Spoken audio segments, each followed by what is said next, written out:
नमस्कार, मैं हूं पवन त्यागी। बिहार के पूर्व मुख्यमंत्री लालू प्रसाद यादव, जो कि जमानत पर हैं, चारा घोटाले में उनको सजा हुई है और इस समय मेडिकल ग्राउंड पर वो जमानत पर छूटे हुए हैं, लेकिन इस समय वो देश के प्रधानमंत्री नरेंद्र मोदी के गर्दन दबाने की बात कर रहे हैं। पत्रकारों से बात करते हुए लालू प्रसाद यादव, जो कि आरजेडी के प्रमुख हैं, उन्होंने ये कह दिया कि हम मोदी का नैरेटिव पकड़े हुए हैं और मुंबई में जाकर हम उनका नैरेटिव दबा देंगे। यानी बिहार की भाषा में वो ये कह रहे हैं कि हम गला दबा देंगे। सवाल ये है कि लालू प्रसाद यादव की इतनी हिम्मत और हौसला कहां से आया कि वो देश के प्रधानमंत्री, चुने हुए प्रधानमंत्री का गला दबाने की बात कर रहे हैं। तो यह भी समझने की आवश्यकता है कि लालू प्रसाद यादव आखिरकार है कौन। वो एक राज्य की एक पार्टी के मुखिया हो सकते हैं। बिहार में उनका बेटा डिप्टी सीएम है, उनकी पत्नी भी सीएम रह चुकी, वो भी सीएम रह चुके। लेकिन इसका मतलब क्या देश के प्रधानमंत्री को कोई इस तरह की भाषा बोल सकता है? जवाब तो है कतई नहीं। अगर आम आदमी कोई इस तरह की बात बोलता कि मैं मोदी का गला दबा दूंगा, तो समझ लीजिए अभी तक उनके खिलाफ एफआईआर हो गई होती। लेकिन लालू प्रसाद यादव को लगता है कि मोदी का ये जो इस समय प्रधानमंत्री पद है, ये बेशक प्रधानमंत्री की कुर्सी पर मोदी बैठे हैं, भाजपा का शासन है, लेकिन सिस्टम में उन्हीं के लोग बैठे हैं। क्यों ना हो, जो रेलवे की भर्ती थी, हमने उसमें देखा कि किस तरह से छोटी से लेकर बड़ी पोस्टों तक लालू प्रसाद यादव ने जिस तरह से भर्तियां की थी, उसमें जो भ्रष्टाचार हुआ था, अभी उसकी जांच पर अभी कार्रवाई होना बाकी है। जमीन ली गई लोगों की नौकरी देने के बदले गरीब लोगों की जमीनें नाम लिखवा दी गई। 1 लाख वर्ग फुट जमीन। सोचिए, अगर आप गणना करके देखेंगे कितनी बैठती है लोगों की हड़पली। और ये आज बात करते हैं गरीबों के कल्याण की, और इसमें वो लोगों की भी जमीन ली गई जो जिस कम्युनिटी के बेस पर इनका बेटा डिप्टी सीएम है और ये सीएम रहे, यानी यादव। जो यादव जाति के लोग जाति के नाम पर इस आरजेडी को वोट देते हैं, लालू प्रसाद यादव के पीछे दीवाने हुए घूम रहे हैं, उनको भी यह समझने की आवश्यकता है कि जो भी उस कार्यकाल में रेलवे में भर्ती हुई या अन्य पोस्टों पर भर्ती हुई, एक भी भर्ती ऐसी नहीं है, ये कहते हैं बिहार के लोग, और भारतीय जनता पार्टी का यह आरोप है कि एक भी भर्ती ऐसी नहीं हुई जिसमें इन्होंने ईमानदारी से कोई भर्ती की हो। कहीं ना कहीं जरूर घपले हुए हैं, रिश्वत बटोरी गई, और उसी का कारण है कि आज इनका साम्राज्य इतना फैला है कि ईडी जब जांच करने के लिए बैठती है तो लगता है कि इनकी जितनी बेटियां हैं, जो बेटे हैं, और वो खरबों रुपए की संपत्ति इनके नाम पर है। सवाल यह उठता है कि एक लालू प्रसाद यादव राजनीति में आने के पहले छोटे से मकान में रहा करते थे और आज इनका साम्राज्य देश ही नहीं तो विदेशों में फैल गया है। कारण क्या है? कारण है भ्रष्टाचार।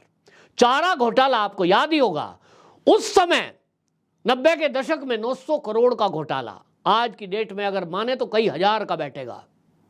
रेलवे में जो जमीन, नौकरी के बदले जमीन ली गई, आईआरसीटीसी घोटाला, रेल मंत्री रहते हुए आईआरसीटीसी को कुछ होटल देने की एवज में जो रिश्वत ली गई, उसमें तेजस्वी यादव भी लपेटे में हैं। दिल्ली का एक बंगला जिसको मात्र 4 लाख रुपए में नाम लिखवा लिया गया, आज की कीमत उसकी 150 करोड़ आंकी गई है। इस तरह से लूट मच रही थी, और जब मोदी ने 2014 में उस लूट की छूट को बंद कर दिया तो आज ये मोदी का गला दबाने के ऊपर तैयार हो गए हैं। सोचिए, मोदी जी ने इस देश में किया क्या है 2014 के बाद से? क्या मोदी जी ने इस देश में लालू प्रसाद यादव की तरह प्रॉपर्टी अर्जित की है? क्या भाई, सीएम तो लालू रहे हैं और सीएम ही देश के प्रधानमंत्री मोदी भी रहे हैं। गुजरात के 3 टर्म मोदी जी रहे हैं सीएम। तो क्या मोदी जी ने मुख्यमंत्री रहते हुए अपने परिवार के लोगों को, भाइयों को, भतीजों को, भांजी को, इन लोगों को कोई बड़ी बड़ी पोस्टों पर नौकरी दे दी है? उत्तर है नहीं। आज भी लालू प्रसाद यादव का परिवार आप एक तरफ रख दीजिए और एक तरफ मोदी जी का परिवार, सबके सामने है। छोटा भाई क्या करता है, बड़ा भाई क्या करता है, बहन भतीजी क्या करती है, यहां तक कि पत्नी कैसे हालातों में है, ये तक पब्लिक डोमेन में है। तो एक ईमानदार नेता जब इस देश में आता है, केंद्र में प्रधानमंत्री के तौर पर आता है तो वो भ्रष्टाचार के विरुद्ध अभियान छेड़ता है, और यही कारण है कि पूरा विपक्ष एक हो गया है। ये जो विपक्षी पार्टी जुट रही हैं, ये जो INDIA नाम का गठबंधन बनाया है, जिसके बल पर ये लालू प्रसाद यादव नरेंद्र मोदी का गला दबाने की बात कर रहे हैं, आखिरकार इनका एजेंडा क्या है? किस विचारधारा को लेकर के ये एक प्लेटफॉर्म पर 26 पार्टियां आई हैं? यदि आप पूछेंगे वामपंथी दलों से कि भाई आप जो कांग्रेस के साथ आए हो, आप और कांग्रेस तो एक दूसरे को गाली देते थे, एक मंच पर क्या करते हुए आए हो? कोई एजेंडा नहीं है, बस केवल मोदी को रोकना है। कांग्रेस से पूछिए कि आप जो है अरविंद केजरीवाल को साथ ले रहे हो, अरविंद केजरीवाल की पार्टी का गठन ही कांग्रेस के भ्रष्टाचार की एवज में हुआ कि कांग्रेस भ्रष्टाचार करती है, लोकपाल बिल नहीं लाई है, हम आएंगे तो कांग्रेस के बड़े बड़े नेताओं को जेल में डालेंगे, ये सब भ्रष्ट हैं। आपका एजेंडा क्या है? तो इनके एजेंडे आप सुनते भी हैं। कांग्रेस कहती है हमारा कोई एजेंडा नहीं है, हमें बस ये मोदी को रोकना है। ये शब्द इस्तेमाल मोदी नहीं करते, कहते हैं सेकुलर पार्टी, हमें एकजुट होनी है। और ये क्योंकि बीजेपी सेकुलर नहीं है। अब इस सेकुलर की पोल खुल रही है। ये सेकुलरिज्म कैसा था कांग्रेस का, उसकी अब पोल खुल रही है। धारा 370 को लेकर को जो डिबेट इस समय सुप्रीम कोर्ट में चल रही है, वो सबको जाननी चाहिए कि जो ये आज अंबेडकरवादी बनकर के अंबेडकर जी के नाम पर संविधान की दुहाई देते हैं, इनको समझना होगा कि कश्मीर में 35A और धारा 370A लगा करके इन्होंने सफाई कर्मचारियों का कैसा हक मारा कि वो सरकारी नौकरी नहीं प्राप्त कर सकते। वहां 50 साल से रहते हुए, 75 साल रहते हुए उनको हो गया, लेकिन वहां वो जमीन नहीं खरीद सकते।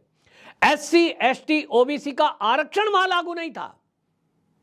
कमाल तो यह है कि जो SC, ST, OBC वर्ग के नेता हैं, जो इसके नामों पर राजनीति करते हैं, वो भी इस पर मौन है कि जिस तरह की राजनीति कांग्रेस ने की कि धारा 370, 35A कश्मीर में लगा करके और इन सब लोगों को वंचित किया गया, मूलभूत अधिकारों से वंचित किया गया। कोई एजेंडा नहीं है। PDP की महबूबा मुफ्ती, नेशनल कॉन्फ्रेंस फारूक अब्दुल्ला, सब एक प्लेटफॉर्म पर हैं और सबका एजेंडा केवल एक है कि किसी तरह से मोदी को आने से रोकें। तो मोदी जी क्या करेंगे? मोदी जी ने 14 के बाद क्या इनका नुकसान कर दिया है? एक ही नुकसान किया है मोदी जी ने 14 के बाद, कि ये जो पार्टी में लोग हैं, आप देखिए, एक नजर दौड़ाइए। लालू प्रसाद यादव चारा घोटाले में जमानत पर हैं, IRCTC घोटाला, भर्ती के बदले जमीन घोटाला पेंडिंग। इसी तरह आप देख लीजिए TMC, ममता बनर्जी, वहां पर टीचर भर्ती घोटाला, पार्थ चटर्जी एक मंत्री जेल में है, भतीजे के ऊपर कोयला स्कैम में केस दर्ज है। इसी तरह हेमंत सोरेन, इसको देख लीजिए, कोयला घोटाले में, खदान देने में जो अनियमितता की है उसके मामले में पकड़ में है। इस तरह से भूपेश बघेल, छत्तीसगढ़ आ जाइए, वहां शराब घोटाला और गोठान घोटाला, इस घोटाले की अभी जांच चल रही है। इधर आ जाइए आप, अगर जो है महाराष्ट्र में शरद पवार, उनके निकट सहयोगियों के ऊपर घोटालों की जांच है। इसी तरह राहुल गांधी, सोनिया गांधी, मतलब बचा कौन है? P चिदम्बरम, कार्ति चिदम्बरम और अरविंद केजरीवाल की पार्टी के 2 मंत्रियों के ऊपर घोटाले के आरोप हैं। और केजरीवाल जी पे भी जिस तरह से भ्रष्टाचार करके उन्होंने अपना महल बनाया है, उसको लेकर भी भ्रष्टाचार के केस दर्ज हैं। यानी अगर आप देखोगे इस विपक्षी दलों की पार्टियों में एक से एक भ्रष्टाचारी हैं और इन सब से अरबों खरबों रुपया ईडी ने जब्त किया है। और असली प्रॉब्लम यही है। और इसलिए इन सारों ने मिलकर के ये तय कर लिया कि सारे एक हो जाओ, अपनी विचारधारा एक तरफ रख दो, अपने एजेंडे एक तरफ रख दो और एकजुट होकर ऐसा कुछ करो कि 2024 में मोदी देश का प्रधानमंत्री तीसरी बार ना बन पाए। अब जितना ये इस तरह की भाषा बोलेंगे कि लालू प्रसाद यादव गला दबाने की बात कर रहे हैं, तो निश्चित जान लीजिए कि बिहार की जनता इसका बदला 2024 के चुनाव में देगी। और तय है, 40 सीटें हैं, वहां एक अंदाजा है कि 30 सीटें कम से कम, 25 से 30 सीटें, 25 सीटों पर लड़ने का विचार सुना है, 5 सीटें सहयोगी, यानी भारतीय जनता पार्टी का 25 सीट जीतने का अभियान वहां पर है। जनता त्रस्त है भ्रष्टाचारों से, इनके झूठे वादों से, और ये मोदी का गला दबाने की बात कर रहे हैं। तो जनता समझ रही है कि मोदी से इतनी नफरत क्यों है, ये मोदी को इतनी गाली क्यों देते हैं, मर जा मोदी, तेरी कब्र खुदेगी मोदी। ये कौन लोग हैं? ये वही लोग हैं जिनके हाथ डाल के अंदर से मोदी जी ने देश का लूटा हुआ पैसा निकाल लिया है और अभी कार्रवाई जारी है। ये आपके और मेरे हित के लिए है। सोचिए कि जो एक कोई भ्रष्टाचारी 1000 करोड़ का घोटाला करता है,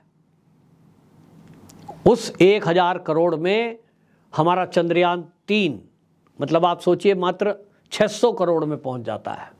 किस तरह से विकास के होने में ये बाधाएं भ्रष्टाचारी लोग। देश अब समझ रहा है और इसलिए देश ने तय किया है कि ये जो एक मंच पर लोग आ रहे हैं, अब तो एक पहचान हो गई है कि ये सारे भ्रष्टाचारी एक तरफ हैं और दूसरी तरफ मोदी जी की टीम है जिसका नाम एनडीए है।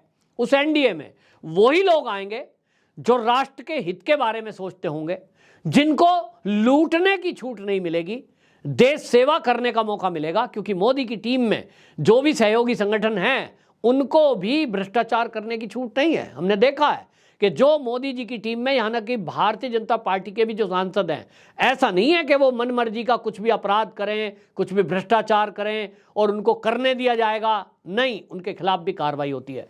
तो एक तरफ है भ्रष्टाचारियों की टीम और एक तरफ है राष्ट्रभक्तों की टीम, और देश इस बात को समझ रहा है। तो देश ने तय कर दिया कि 2024 में मोदी को ही लाना है, क्योंकि जिनको देश का विकास पसंद है, देश की रक्षा सुरक्षा पसंद है, जो समझ रहे हैं कि ये मोदी जी अगर रहेंगे तो इनके रहते देश विकास करेगा, हम चांद की ऊंचाइयों को छुएंगे। और अगर ये भ्रष्टाचारी रहेंगे तो भ्रष्टाचारियों के चलते इस देश में क्या हुआ, तुष्टीकरण और भ्रष्टाचार। तो भ्रष्टाचार और तुष्टीकरण से निजात पानी है तो मोदी को लाना होगा। और लालू प्रसाद यादव की टीम जिधर शामिल है वो INDIA में समझते हैं कि वो तो जंगल राज बनाएंगे, तुष्टीकरण करेंगे और जमकर भ्रष्टाचार करेंगे, गरीबों के हक को मारने का काम करेंगे। ये जनता को समझ में आ गया है और इसलिए लालू प्रसाद यादव की ये खीज, घबराहट, उलकुलाहट सब दिखाई दे रही है कि वो मोदी का गला दबाने की बात तक कर रहे हैं। ये नफरत उनकी शब्दों में बयान हो रही है।